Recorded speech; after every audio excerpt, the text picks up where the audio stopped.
ganda na umaga, kaibigan.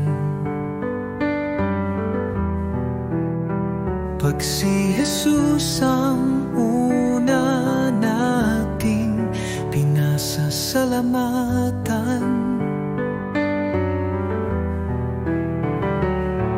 purihin ang kaniyang pangalan sa kaniyang katapatan at kaniyang kadakilaan.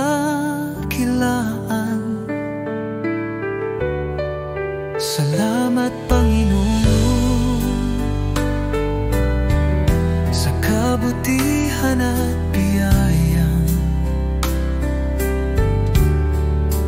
aming natamo. Kaya naman ang kaluwalhatian mo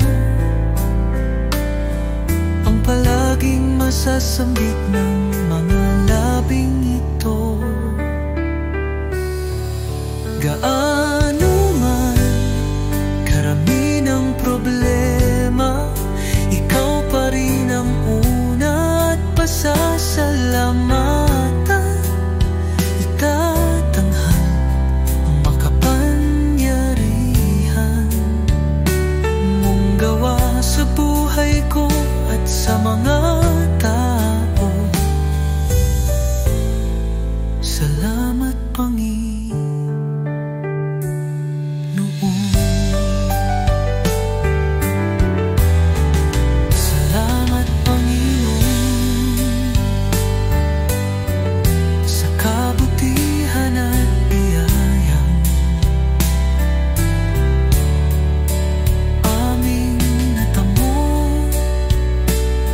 Kaya naman ang kaluwalhatian mo ang palaging masasambit ng mga labing ito.